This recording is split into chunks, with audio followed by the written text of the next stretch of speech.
You did good, Sonia. You made it. And now we're going to lean into ease and joy and excitement and pleasure.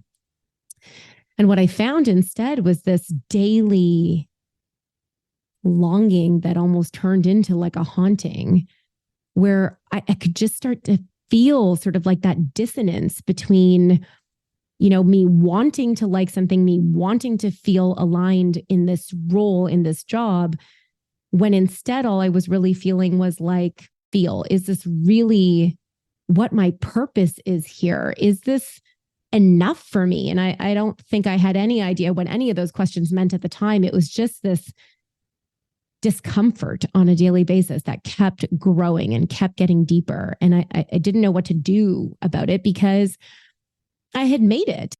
Are you curious about discovering ways of making your life better? Then welcome to my podcast. I'm Bob Nickman, and this is The Exploding Human.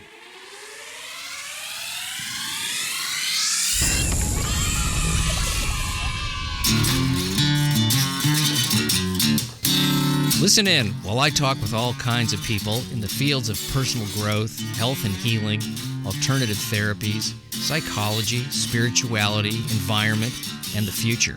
I'm looking for those answers that make life better for everyone. You'll meet cutting-edge practitioners, doctors, artists, filmmakers, business people, and those who have overcome challenges. The brave, the curious, anyone who is out there helping us humans to explore, expand, and explode. Hey, welcome to The Exploding Human. My name is Bob Nickman. My guest today is Sonia Jhas, and we are going to be talking about how after years of achieving and accomplishing and competing and becoming highly successful in the corporate world and on the verge of being married, she realized none of these things were making her happy. And she began to drastically change her life to where she is today. But first, I'd like to invite you to visit my website, theexplodinghuman.com. Over there, you can listen to episodes, read synopses, see photos of my guests, and there's a little bio on myself. Also, there is a YouTube channel where you can listen. That is The Exploding Human with Bob Nickman. As I said, my guest today is Sonia Jhas. She is a certified personal trainer and nutritionist.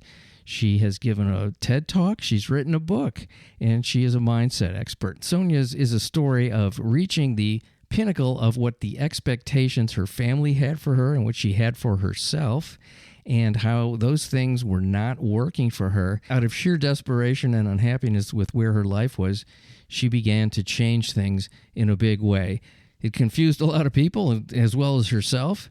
She talks very openly, very honestly about what she was going through and what she goes through today after making these fabulous changes in her life. And I know there's something here everyone can relate to. So without further hesitation, let's get into this. Here she is. This is Sonia Jhas. Great to have you on the show, Sonia. And what a fun little talk we just had before we started. I have a pretty strong suspicion this is going to be a really fun episode. Well, and it was nothing that we can really, sort of talk about what you do. But no. The thing that intrigued me when I watched your TED Talk, and folks, you should watch Sonia's TED Talk because it really gives you a great insight into who she is and where she comes from. And what I was the most fascinated by was and I think, all kids have this, they want to please their parents, but there's cultural and familial expectations of us growing up that can be really, they can hamstring us to the point where we can't be our authentic selves. Yeah. And you experienced that, obviously, coming from the culture you come from. It was even more so probably than mine. Although I had a lot of expectations. I was told you're going to be a doctor or a lawyer. Yeah. College is a must. And I did go to college where I didn't really do much except party. Like I technically went. I went. Worth it? I don't know. And I was glad that it kept me out of the job market for 4 years and I could read cool stuff. But I didn't know what I was doing. I just was supposed to. But tell us about that and how you pulled out of that expectation and found this other part of yourself that was always there. Well, Bob, it has been such a tumultuous journey because, growing up in, your relatively traditional South Asian households, it's like you don't even know where your parents' expectations, where their evaluation criteria ends and where yours begin.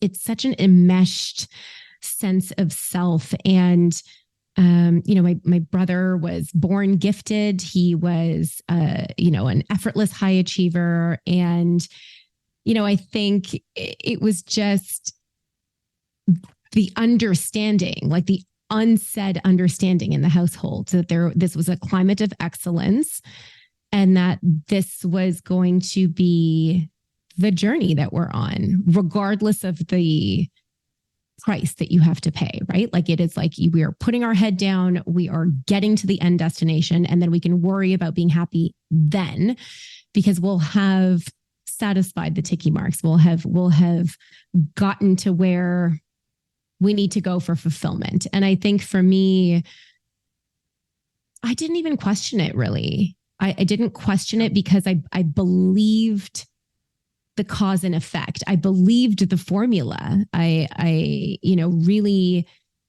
think I already sort of wanted it for myself so desperately because I wanted to prove that I was good enough. I was just as good as my brother. I could be that excellent. And I think had maybe he not been in the equation and my parents had these expectations, I maybe could have been like, is this reasonable? But because there was a system or a model that seemed to work, because my brother was, the poster child for all 850 of our family friends, being his sister, I think for me just gave me the contrast that I needed to be like, my only job here really is to desperately do whatever I need to do to satisfy the expectations so that they think I'm good enough, so that I think I'm good enough. And I think, coming out of university, after having, clawed my way through the whole thing and the awards and getting, the youngest executive position at IBM Canada with this giant portfolio. And just, it was this coveted job that I had wanted so badly throughout university, finally getting it, coming out the other side. I think I really believed, as naive as it sounds, that I'd finally feel good. Like I'd actually be able to sit back and say, you did good, Sonia. You made it. And now we're going to lean into ease and joy and excitement and pleasure. And what I found instead was this daily longing that almost turned into like a haunting, where I could just start to feel sort of like that dissonance between, me wanting to like something, me wanting to feel aligned in this role, in this job, when instead all I was really feeling was like, is this really as good as I'm going to feel? Is this really what my purpose is here? Is this enough for me? And I don't think I had any idea what any of those questions meant at the time. It was just this discomfort on a daily basis that kept growing and kept getting deeper. And I didn't know what to do about it because I had made it and I had also done the business degree, and I wasn't going to become a doctor or a lawyer or an engineer at this point in time. There was a model that I was sort of living in, and you don't think you're actually going to just burn the whole thing down. That seems ridiculous. Yeah. But, I think it's like when you get uncomfortable enough, when you feel like you are backed into a corner that is so tight that you feel like you're going to die. It's like the death feeling inside. It forces you, I think, to tap into courage.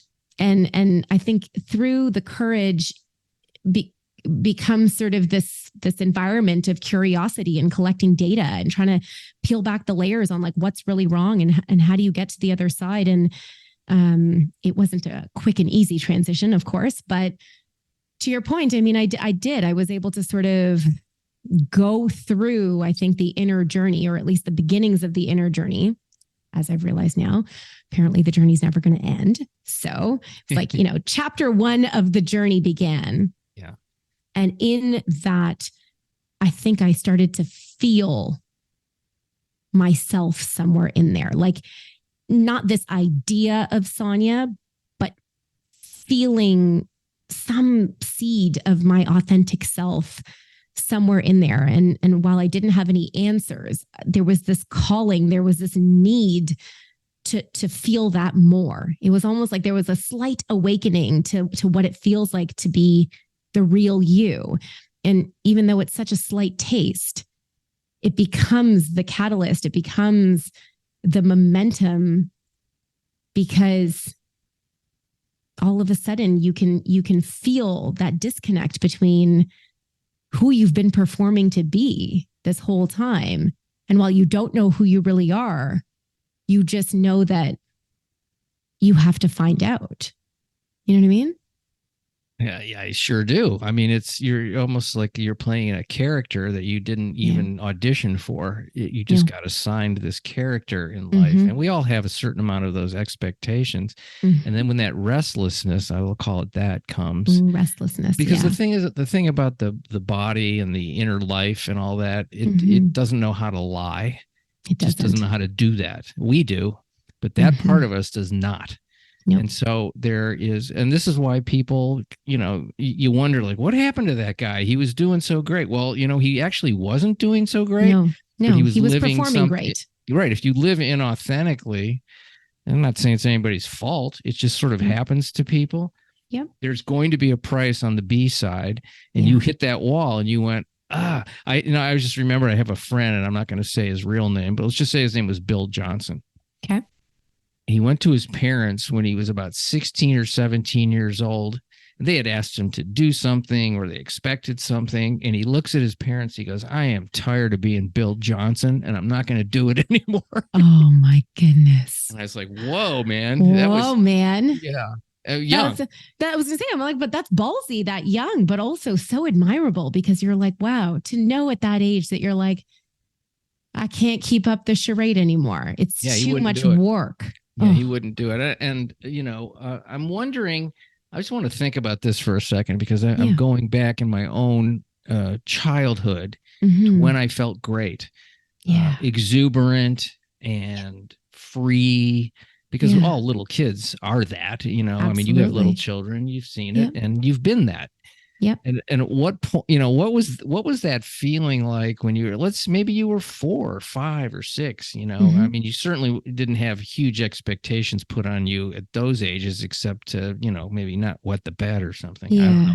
Yeah. But what would make you happy then that has sort of lasted till now? And I'm not saying the specific activity, but the feeling, what was that? Can you remember that? Because I can remember some things that go way back to childhood where I just felt so alive.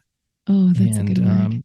And it had nothing to do with achievement or any of that.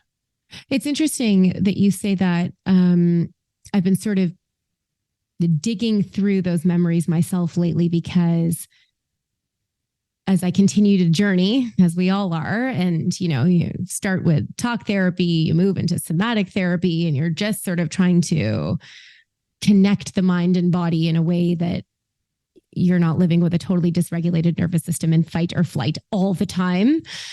Because, as you said, it's like the body doesn't lie inside, right? It's like no matter how much we're, sing-songing on the outside in our brains, all that sort of packaging that we do, the body is keeping the score. And as I've been reflecting on these memories and, having some conversations with friends and things like that, it's become so clear to me that, like, I don't know what I like anymore. I don't know what I like, or what brings me that sort of childlike feeling of doing for the sheer joy of doing it, not for the outcome, not for the excellence, not for the performance of it all, not for the validation. And, when I think about that question, I'm like, there was a time that, because I have a very good ear, I would love, at the age of 4, playing the Sesame Street theme song on the piano, or like nursery rhymes or things like that. And it just was like, oh, this is so exciting. I can use my ear and I can make music. And then very quickly, because my parents were like, she has an excellent ear, and my brother was already well down the path of his piano, I, got hooked into the piano system at the age of 4, and then was, with strict Russian piano teacher doing the Royal Conservatory curriculum, was very quickly shifted, I think, internally from a place of music brings me joy, making music brings me joy, to I'm behind, I haven't practiced enough, I'm going to get in trouble. Oh God, I'm not good enough at this. And I mean, that led to essentially me taking piano to the very end of grade 9. So grade 9 piano. So like essentially just to the end of being a professional piano player. And then I didn't touch a piano again for 32 years, essentially. I just was like, never doing this again if I don't have to. Yeah, because the joy got hammered out of you.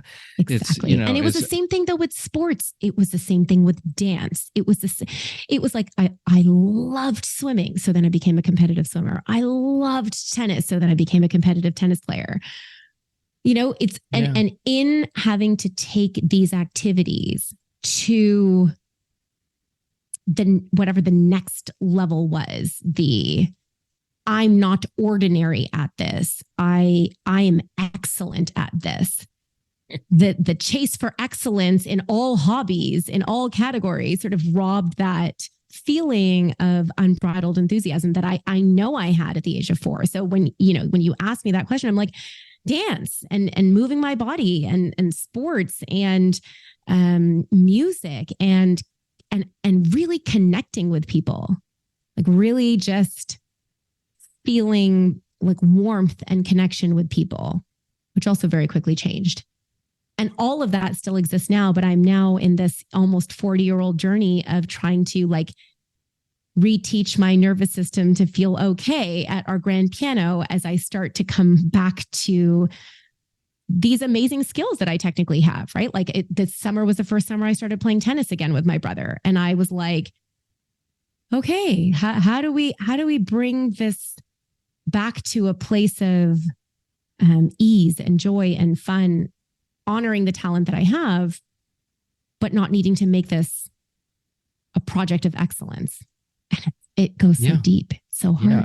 Well, it's a lot of unneeded pressure and everything, all those that type of achievement oriented everything or activity. Everything. Yep. Yeah.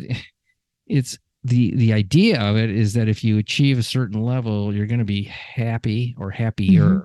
Mm-hmm. And that idea is balanced on the head of a pin because it doesn't necessarily mean that. Mm-hmm. And that belief system, and I don't know why that competitive nature of some human beings and many human beings have to turn everything into a competition. Like there's something to win. You're going to die at the end. There's nothing to win. I think that the something to win piece, though, is coming from that intrinsic not good enoughness. Yeah. Right. Like, I think that is the self-worth piece that's keeping so many people, myself included, on the hamster wheel of achievement, because there's this hole that everyone's hoping to plug. And I think the older and wiser we all get, the more we're like, oh, that's bullshit. So there's nothing out there that's going to do it. This is in here. And now the journey has to change. So here's one of the obstacles to changing growing up that way is the inevitable disappointment that your parents and your family and maybe even your particular community is going to have with this change, this rebellion, let's even call it. Yeah. What they're going to say about you, how you're going to disappoint these people. Yeah. Some people even have it where they're actually rejected from their family. Yeah. The family goes, you can't do this. A lot of it happens with, certainly you can't marry out of your religion, for example. Yeah. And I know you were going to get, I'm not saying that happened because I don't know, but I know you were going to get married. I was. Yep. I was. And then what happened when you told your parents, I'm not going to be this Sonia that you have groomed to be a person? And I'm sure it wasn't like an overnight discussion. I'm sure it kind of happened slowly. You were probably doing some stuff in secret. We won't say secret. We'll say on your own. No. You were exploring, I'm guessing. I mean, who goes to their parents and goes, everything you taught me doesn't work for everything me. You taught me is wrong. The whole model's flawed. I'm burning it down. Bye. Yeah, I get you. So what, did you have a lot of blowback from people, or was the love strong enough they went, okay, let's go for it, we love you so much? No, the calling off of the wedding was a real tug of war for the whole family, and it was very challenging. It's actually why the wedding didn't get called off until 2 weeks before, because it actually took my grandfather stepping in and being like, this is absurd. We don't force people to get married in this household. Oh, so it was pretty enough. They really dug in on it. Okay. They really dug in. And I think, it's interesting, right? Because what they were backed into a corner of not being able to discern which mistake would be the biggest mistake of my life, right? Calling off the wedding and then being this like 40-year-old cat lady spinster woman who's an untouchable because she was used damaged goods, or, going through with the wedding, being trapped in this relationship that was sucking the soul out of me, to a man that honestly they didn't really like anyway. It wasn't them that were pushing me to get married that young. It was actually that my fiance was 6 years older and he was in a rush to get married. And I was like, well, if I'm going to do it, I may as well just do it. And that way I'm not in trouble by him, not in trouble by them. Okay. And then through sort of that exploration of self in that last year of university where I had gotten the job, I'd gotten the dean's list. It was the first time that I was like, okay, lady, like maybe you just want to like chill out for a bit, considering you're getting married at the end of June and you've got like 6 months left to live, which in hindsight now, as I say this, is a ludicrous thought to have, that you're getting married and your life is going to end. So get it all in now is already like a wild red flag, obviously. But my parents deeply struggled with their evaluation criteria, their values, right? On one hand, I had made like an ethical, moral commitment to a man and his family. And I owed it to them to follow through with this commitment that I had made without, taking the course of action like I did, which was going to like burn their family down, burn our family down, the whole thing, right? So there was that piece of it, which was I made a decision and it's my like moral duty to follow through. The other side of it was, holy shit, this is our daughter. And she's saying she doesn't want to get married and she's only 21 years old. And like, we didn't even really want her to get married to begin with, but now we're here and we have to make a decision, or we have to help her make this decision and then bear the responsibility of knowing that we may have chosen wrong.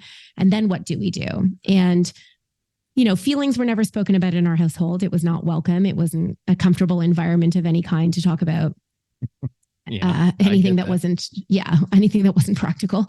And so there just wasn't a climate of communication, I guess is the starting point of all of this. And there also was no handbook for how do we as a family move through hard things. So my dad, has always suffered through like really covert anxiety and, periods of depression that I had no idea growing up. So, it was the perfect trigger for him to go into a full blown anxiety, depressive spiral that landed him in the hospital. Right. And the rest of the family essentially just crumbled. But what came from that was that there was no foundation to go back to. Like we burned down the house of cards because everybody shattered, everybody broke, and everybody had to find their new version of truth in this aftermath. And it sounds so dramatic as I'm saying it, because like literally everybody calls off their wedding now. Like 10 years ago in the Brown community, it was quite different. I was the first, but here we are now where everybody's like, no big deal. We're all getting divorces. Nobody cares. But it was for me probably the single most important turning point of my life, right? Because the momentum inside was taking over. Yeah. Where I was like, I don't have a choice. I'm not doing this for fun. I don't have a choice. I have to get out. And in maybe for the first time ever, actually claiming responsibility and believing it intrinsically that even if this is the worst decision of my life, I still owe it to myself to make it because I believe this to be my truth. It's like there was a reclaiming of self in that.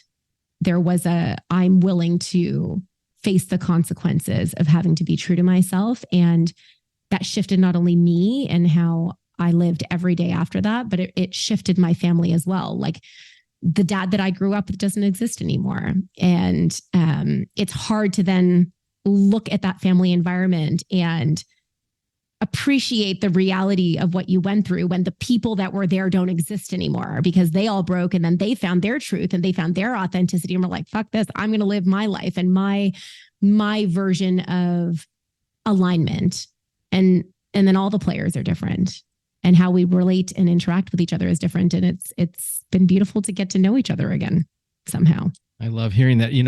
There's nothing like desperation to get somebody to do something which they may not even realize is courageous at the time. It's really born out of a desperation. Like, if I don't do this, I'm going to die. I'm going to die. So it's a survival thing. And then when one person changes a family, their dynamic, the rest of the family starts to change too, if they want to, but usually they can't help it because everything is, and whatever untruth was being lived can't exist in that situation. Anymore. Yeah. Absolutely. And you had no idea that was going to ripple that way, I'm sure. No. Nobody does. Nobody does. But as you said, there's no way to hook back into the same patterns when one person changes the fabric, right? So it's the same with everything, right? It's the same with couples and relationships and all the work that all of us are doing to try and like be happier with the people around us. It's always coming back to our relationship with ourselves and shifting that so that then,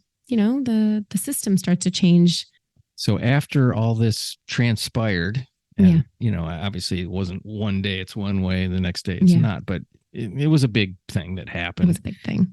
And then how did you start to come to, what did you start doing that was so different that led you to becoming somebody that, did a TED talk and wrote a book and is really an advocate for people to, as corny as this has become, step into their power. Let's just I know. It's like we all gagged when you said that, but it's true. It is true. I think, for me, the stepping into your power piece of it was not intentional.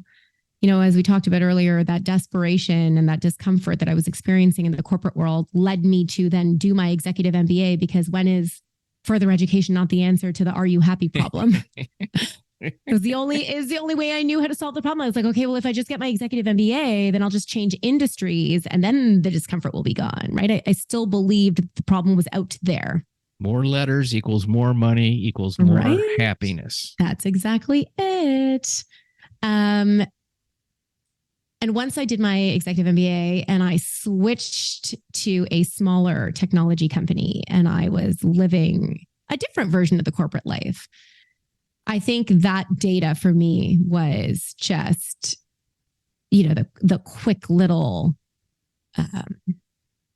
solidifier to be like, this is not about working at Big Blue IBM. Okay, this is just fundamentally not going to work for you. You can keep trying to put different versions of lipstick on this pig. Not going to happen. You did the executive MBA. Now you've got further education. Good for you. You got to find something else. And I didn't know what that meant. I didn't know where to find it. I didn't know where to look. I didn't know how to have these conversations. I didn't know how to explain to anybody how somebody so privileged could be so unhappy on the inside. And I decided that if the only way for me to experience relief was to go on mat leave, then I would just like have a baby and then go on mat leave. And then I'd be like a mother, and then nobody could judge me for loving my children so much. And then I could just like have made a covert exit without anybody realizing, and then like figure out the plan then. So it wasn't courage at this time. It was like, how do I strategically orchestrate a way to not be judged and do this? What ended up happening was, in order to have a child, I had to confront the fact that I had had a really unhealthy relationship with my body my entire life. I had suffered from anorexia all throughout high school. I had suffered from bulimia all throughout university. I was on the hamster wheel of weight loss perpetually. I was desperately chasing thinness the same way I was desperately chasing success. And it was all I could think of as a starting point for getting to know the path of healing for myself. I was like, you can't have eating disorders for the rest of your life and hate yourself and your body. So let's start there.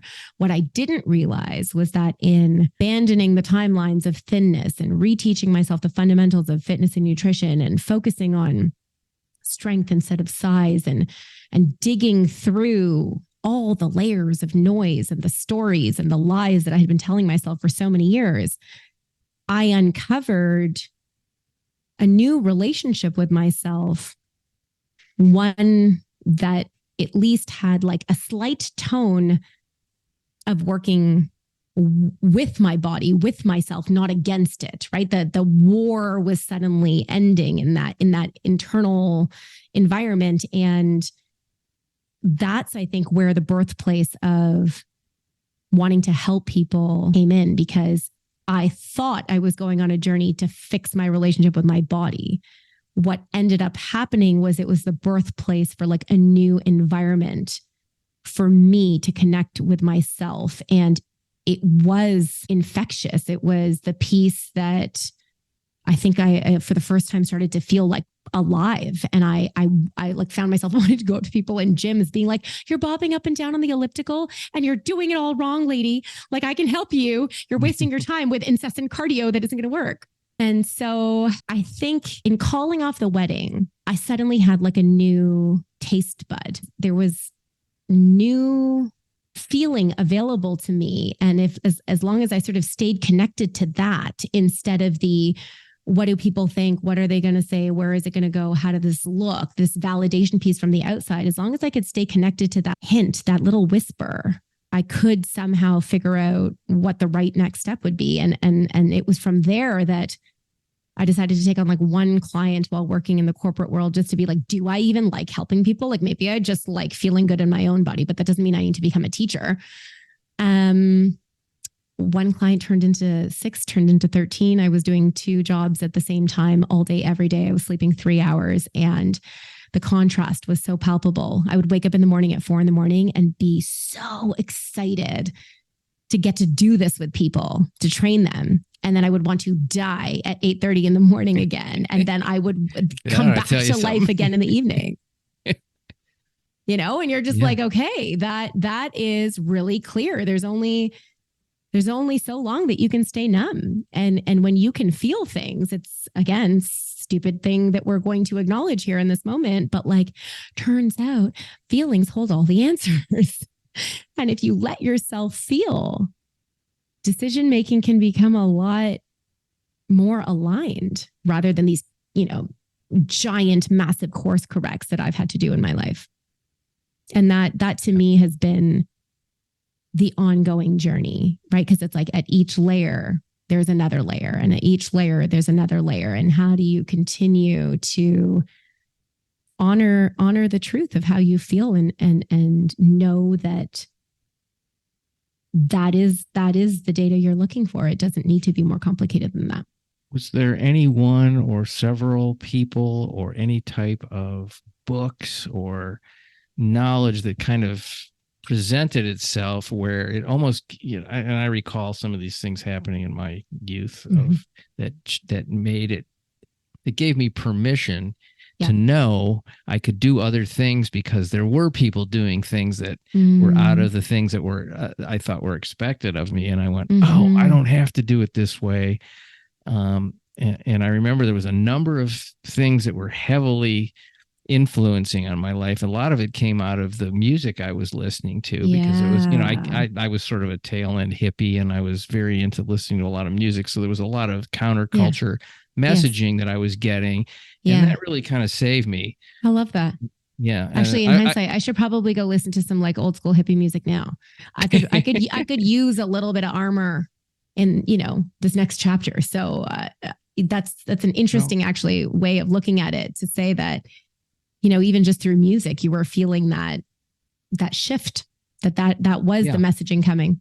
And I learned about certain books and certain types of, and I was also involved in the drug culture. So I was doing psychedelics, and that was sort of, it cracking was you open.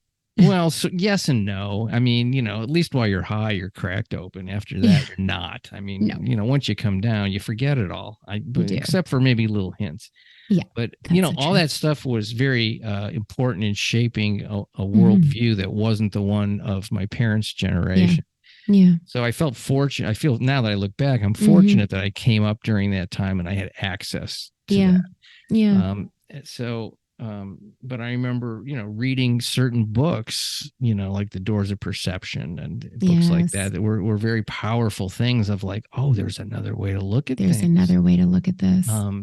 Did you have any major influences in that, or you're still, or it sounds like you did a lot of this in a vacuum, in a sense? I did. Yeah. It's a great question. And it's the first time I'm reflecting on the fact that no, I mean, I was always sort of, the girl reading self-help books, like even in high school. Well, that's something. I mean, always reading self-help books, just like I think unknowingly desperate for like a feeling of relief, or like I'm not alone in this, or I'm not damaged, or it's going to be okay. If I'm reflecting on it now, I'm like, none of it landed.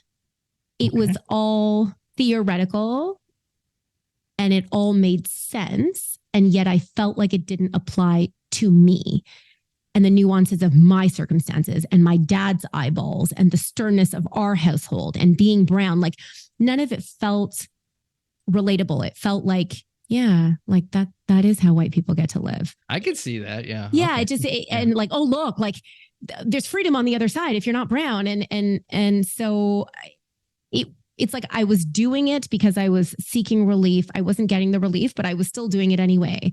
What I will say is when I moved from being a personal trainer and nutrition specialist to wanting to work with people on the mindset front and wanting to become a speaker and wanting to write a book and all those things, I'd say that was probably the birthplace of me really being able to not only consume content through authors and podcasters and all of the, like, hello, Brene Brown, like I will just follow you until the end of time, like it was then that I think there was like a real landing. So it was like, yes, I was not only being inspired and I was not only taking in this meaningful content of coming home to yourself and how do you do that and why is it important? But it was landing, I think, finally, like in my system, in my nervous system. It was actually becoming a part of the shift for me mentally. It was coloring how I was starting to think, which was really nice, and music and all of that.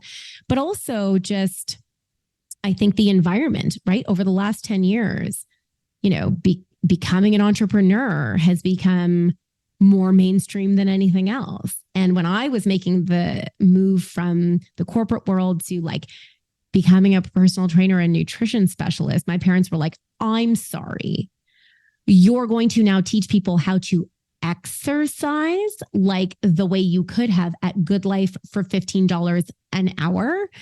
Have you lost your mind?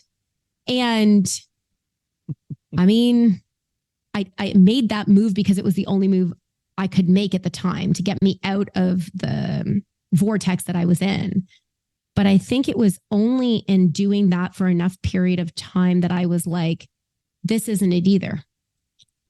Yes, this got me away from that, which was square peg round hole, but this isn't it for me either. This may be a part of it forever, but my soul is not coming to life here.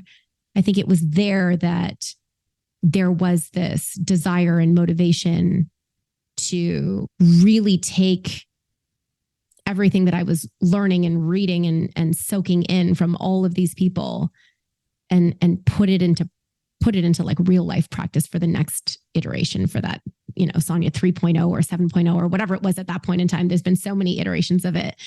And there's so much of it that I continue to do. Like I just read The Untethered Soul again for the fourth time 2 weeks ago, because it's like, when do you not need that refresher? I don't think I'll ever stop consuming that much from other people, because it's all framed slightly differently. It's all got its own little flavor, and you just never know what is that nugget where something lands in a way that it hasn't been able to land for you in the vacuum that you're doing your own work in. And for me, it was a vacuum, because there was nobody that I could look to who had the handbook or the rule book or was willing to try to do something different.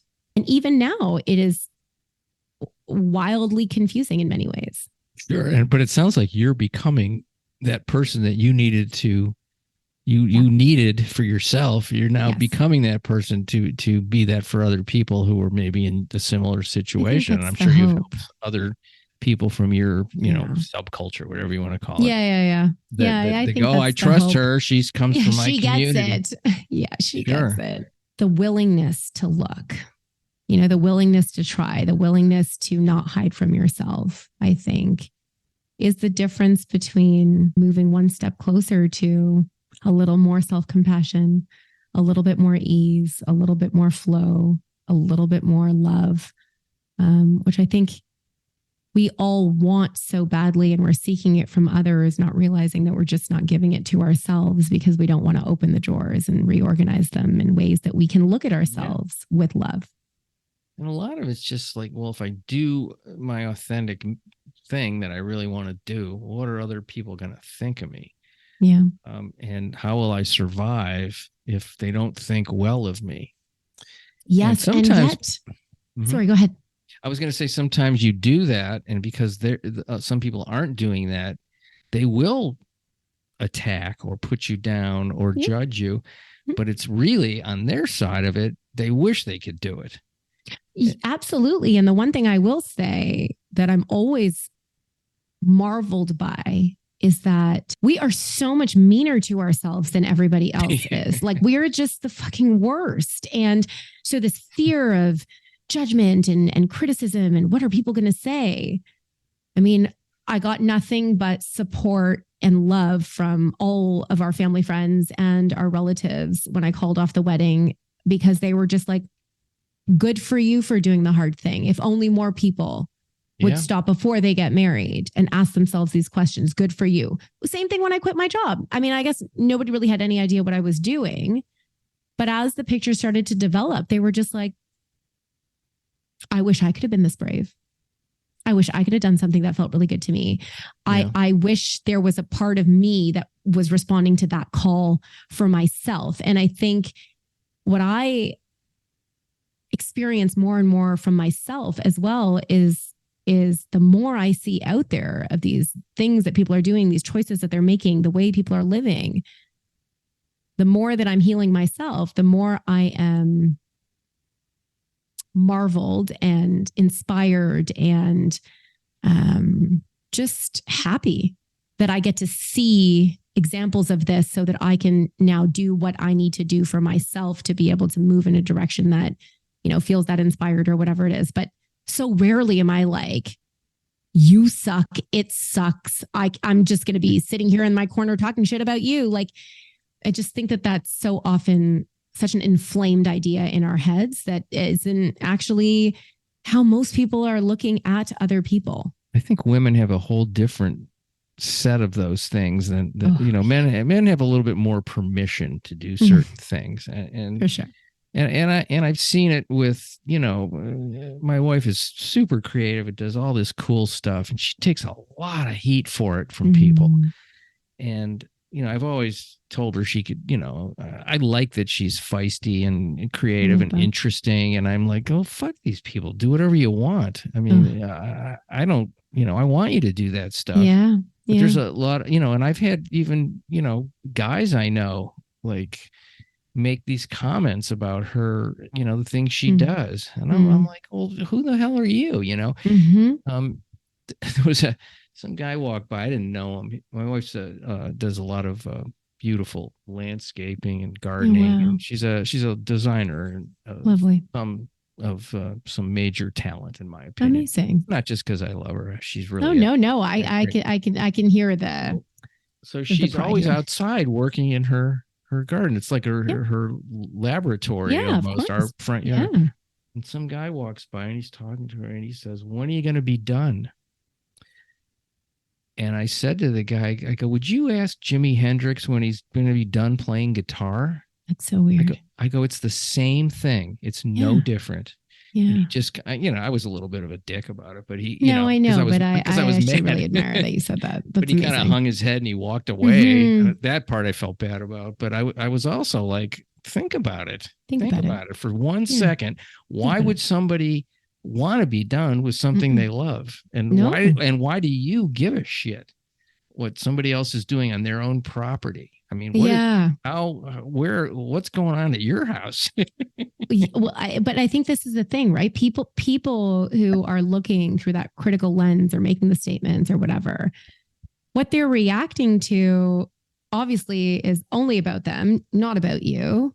The other piece of it is it's usually just their reaction to what they feel is the audacity of somebody to do whatever, right? Like, what is it about you that makes you think that you get to do that or should do that or whatever it is? We need to stop this joy right now. We need to stop this joy right now. Yes, because if you have it and if you're doing it, then that means I could have it and I could do it too, but that's hard. And I don't want to do that kind of work. And that's stressful. And I feel good in my brokenness.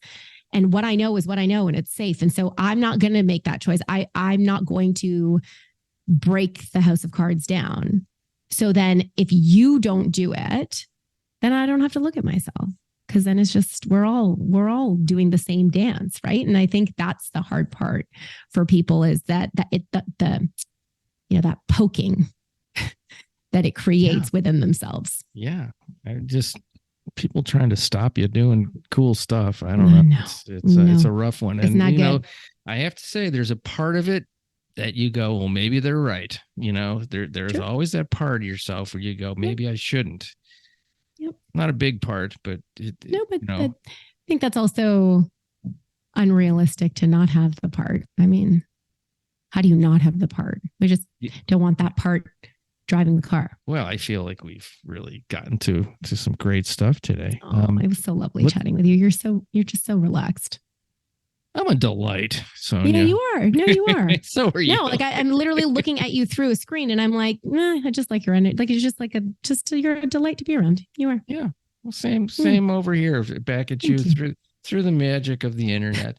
Yes. Let's talk about your website and your book and all the wonderful things that is Sonia Jhas that's going on in the world. Yeah. Of Sonia. So there is a book. Came out this year. I guess it's been a handful of months now. It's called I'll Start Again Tomorrow and Other Lies I've Told Myself.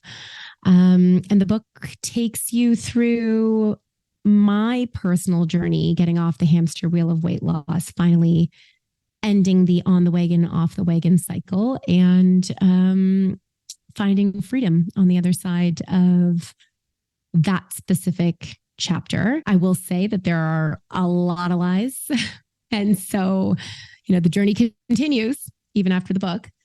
But it was wonderful to write it. And it's been just amazing to receive so much feedback and support from people who have read it, being like, it's like you were in my head. I thought I was the only one who was quietly like dying in a shame spiral. And it's been very rewarding to have people connect, I think, with both the pain, but also with the hope of something different. So that's been really lovely. So it's I'll Start Again Tomorrow. Otherwise, I've Told Myself, available everywhere you can buy a book.